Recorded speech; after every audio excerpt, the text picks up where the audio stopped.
And to be honest nga, dito sa Laptop Factory, ang laging nabebentang gaming laptop sa amin is si HP Victus. Well, I'm not saying na pangit si Predator or si TUF or si ROG. It's just that, eto kasing HP Victus, meron siyang Gcash. But currently right now, meron tong isa sa mga pinaka-biggest cons. Pero kahit meron siyang cons na ganun, lagi pa rin siya binibili. The purpose why we're doing this video is because para at least before ka pumunta dito, alam mo na yung laptop na bibilhin mo. And alam niyo naman dito sa YouTube natin, wala tayong sinasugarcoat. Pag may maganda sa laptop, sasabihin natin. At kung meron pangit sa laptop, ay sasabihin natin.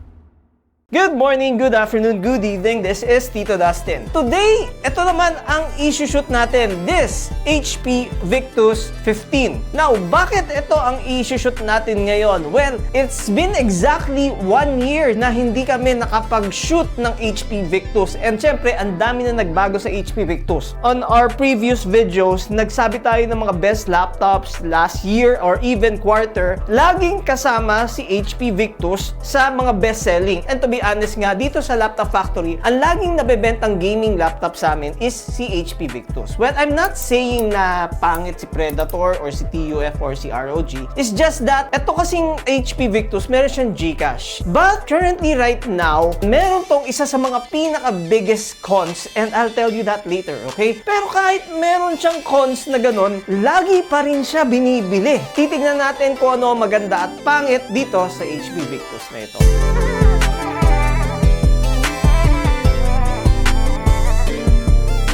By the way, this laptop comes with two variants, no? Merong Victus 15 and Victus 16. The number itself, yun yung kanyang screen size. What we have right here is the 15-inch. Pero before that, no, bago tayo mag-proceed sa kanyang specifications o appearance, ito pala yung kanyang box. So, color black yung kanyang box. Mapapansin nyo yung box niya, okay, may Victus dito. Ang napansin ko rin dito sa kanyang box, no, okay, egg tray pa rin. Medyo hindi siya ganun ka-presentable sa kanyang box. Hindi katulad ng mga ibang laptops. For example, etong Asus stuff na ito. So, medyo bulky. Pero pag tinignan mo yan, wow, may presentation. Pero, pag HP Victus, pag binuksan mo yung box, yan, bahala ka na dyan. Ito yung kanyang printed materials. Ito yung kanyang charger. It comes with 120 watts. Well, it's because it's a gaming laptop. And also, it comes with an HP backpack. Ang problema sa kanyang backpack, kung nakikita niyo yung previous video namin, kung ano yung backpack ng consumer niya, ganun din yung backpack ng kanyang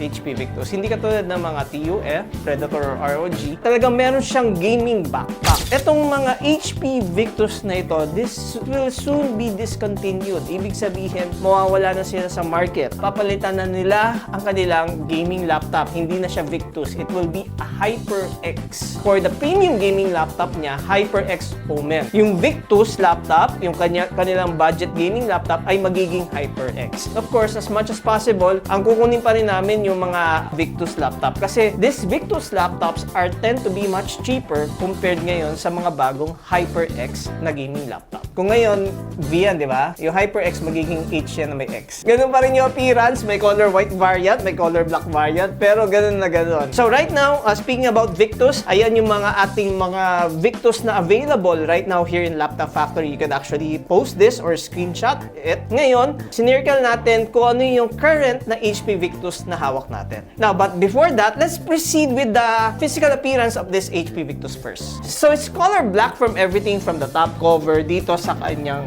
body, and dito sa kanyang ilalim. Ang napansin ko lang dito, of course, yung masyado malaki yung bezel niya dito sa ilalim. Wherein sa mga ibang laptops, medyo bezel-less. So, it comes with a backlit keyboard. It is color white. And this is only white because this is a budget gaming laptop eh. Ang counterpart ng HP Victus is the Acer Nitro, the TUF, LOQ. But if you're looking for a high-end premium HP gaming laptop, dyan papasok si Omen or the new branding na HyperX Omen. Okay, so napansin ko yung kanyang exhaust nandito sa likod. Hindi lang to sa likod bumubuga. Yung exhaust niya ay bumubuga din dito sa kanyang monitor screen na pataas na ganon. May magandang factor actually yun. Napansin nyo, tinanggal natin dito yung laptop stand kasi pag nilalagay namin yung laptop stand is nagwi-wiggle siya or parang paunti-unting gumagalaw. Is because mabigat tong laptop na to eh. And currently, the weight of this laptop, no, it's 2.2 kilogram. O parang lang, parang Asus stuff lang, no? plus the charger. Charger is only 450 grams. About the dimension naman ito, the width is 36 cm, the depth is 25.5 cm, while the height of this laptop is 3 cm. Just a finger to open the lid, and it is 130 degrees yung viewing angle niya. About the ports, no? We got here Canyon charger, it's still a barrel type, light indicator, and we have here a USB type A, but it is super speed with a charging icon. Okay, that's strange kasi normally sa Type C ko lang nakikita yun, meron pala sa Type A. And then we also have an audio combo jack here on this side. On the other side naman, we have here an HDMI, another USB Type A with a super speed, and then etong Ethernet port, and ito yung kanina ko sinasabi na Type C, na actually pwede nyo i-charge tong laptop na to using a Type C charger. But I don't really suggest that because this is a gaming laptop. So talagang mas maganda talaga gamitin mo yung charger nito, especially when you're playing games. The current model that we have here is HP Victus Gaming Laptop 15 FB3269AX. Currently, what we have here is the AMD Ryzen 7 7445HS. This runs with 6 cores and 12 threads. The base boost is 3.5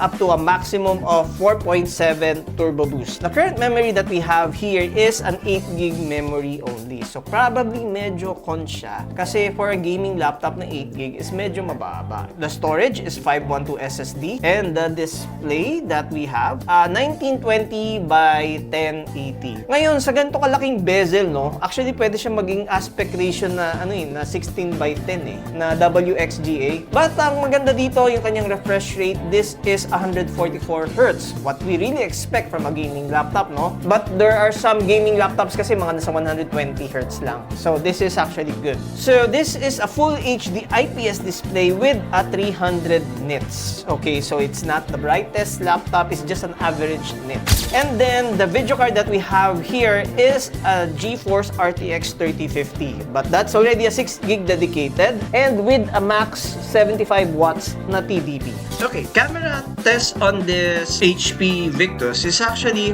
okay. Hindi naman masama. Well, if I'm gonna rate it, it's actually 7 out of 10. And what you're hearing right now is the audio quality coming from this HP Victus. Let's test the audio quality of this HP Victus.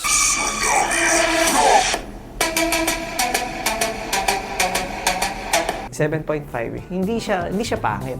At hindi naman siya super wow. Nandun sa, okay, it's good. Na we can feel the bass, we can feel the treble of it. Ang sounds niya nanggagaling dito eh. Dito sa ilalim eh. This comes with this application na HP Omen Gaming Hub. Okay, it's just one button here, no? Can actually customize. Dito makikita niyo yung CPU, GPU, yung usage. And I'm pretty sure na pwede nyong i-tweak dito yung mga performance mo. Even yung fan, pwede nyo i-optimize dito. So this laptop is running on RTX 3050. Before they discontinue already that 2050 eh. And ngayon, napakabihira na makakakita ka pa ng 3050. Kasi ngayon, no, ang mga video card ngayon is mga 4050 and 5050. And of course, yung mga video card na yon tend to be more expensive. Kaya ang dami pang bumibili nito dahil hinahabol pa nila yung presyo ng 3050. We've done a game test kung gaano ba kaganda ang 3050. As you can see there, no, sa Valorant, sa low settings, or even sa high settings, you'll be still getting around 200 FPS. Sa Dota 2, 150 or 190 FPS on low settings, while sa high settings niya, you'll able to reach 100 to 140. Now, going to a AAA game katulad ng GTA 5, in the low settings, that's 110 to 140 FPS, while if it is on the highest settings, medyo below 100 FPS na siya. I strongly suggest if you're still gonna play games on an RTX 3050, doon pa rin tayo magbababad sa mga around low to medium settings para at least maganda yung FPS at hindi masyado mainitan yung laptop. Speaking about thermals, tara, baklasin natin to laptop na to. Tingnan natin kung ano pa yung pwedeng i-upgrade. Okay, so this is what's underneath this HP Victus 15, no? Currently, there's an 8GB installed here and then there's a free memory slot. So basically, ang maganda lagay dito is an additional 8 to make it 16. And the 512 SSD is here. The Wi-Fi card is here. We got two fans on this side. So maganda sana magka-separate yung dalawang fan eh para mas ma-optimize yung cooling nito eh. May ganito ako nakita before eh sa mga Acer Nitro na yung dalawang fan ay nasa isang side. What else that napansin ko dito? Ito sana tong slot na to pwede maging additional M.2, hindi pa nila ginawa. There's actually a space here na sana in-optimize pa nila para mas mahaba yung battery o para mas malaki yung battery yan. And the speakers is here. Okay, so just to sum it up, ang pwede mo lang i-upgrade dito sa HP Victus mo is there's a free memory slot.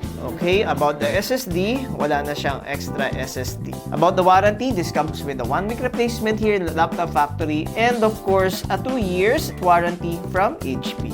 Okay, now let's have a quick pros and cons on this HP Victus na to. Simulan na muna natin sa cons. Ang isa sa mga pinakamabigat na cons ngayon ng HP Victus is wala na siyang GCache. Katulad dati. Dati ang mga GCache ng HP Victus ay pumapatak ng mga around 3 to 5,000 or 8,000. Ngayon, wala na yun. Dahil ang mga GCache nila ay napunta na sa mga Omnibook laptops and even sa mga HyperX na laptops nila. Baka mapaisip kayo, O di mag-HyperX laptop na lang kami. May GCache pala na worth 5,000 to 8,000. well, ang nakakatakot nga doon is yung mga HyperX laptop, ang price increase sila is around mga 10 to 20,000. Once na nagkaroon kami ng mga bagong model ng HyperX, we'll soon do a video about it. For now, ayun ang isa sa mga nakakalungkot dito sa HP Victus. Gayon pa man, na kahit nawala na siyang GCache, ang dami pa rin bumibili ito sa amin. This specific model na hawak ko, no? Now, another cons, no, backlit na sana meron, pwedeng iba-iba kulay, RGBs. Ang isa rin na pansin ko dito, yung kanyang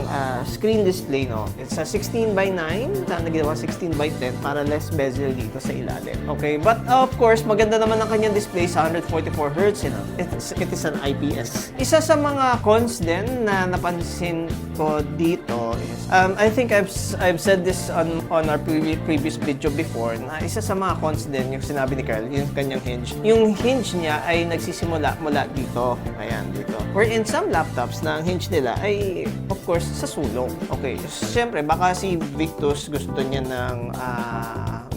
may iba naman ako para hindi tayo pare-pareho. So far, wala na ako masyadong nakikitang cons dito sa HP Victus. Lastly, ito pa pala. Yung kanyang installed memory is only an 8 gig. Of course, for a gaming laptop, sana sana around mga 16 gig. Yeah, pasok. Amen.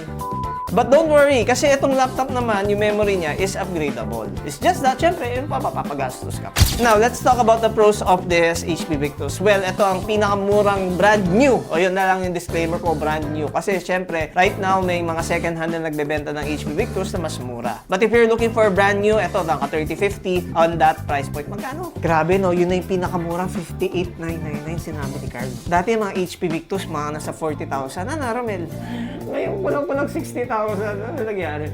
Wait nyo, dumating yung HyperX na laptop. Ang pinakamababa lap price niya is 100,000.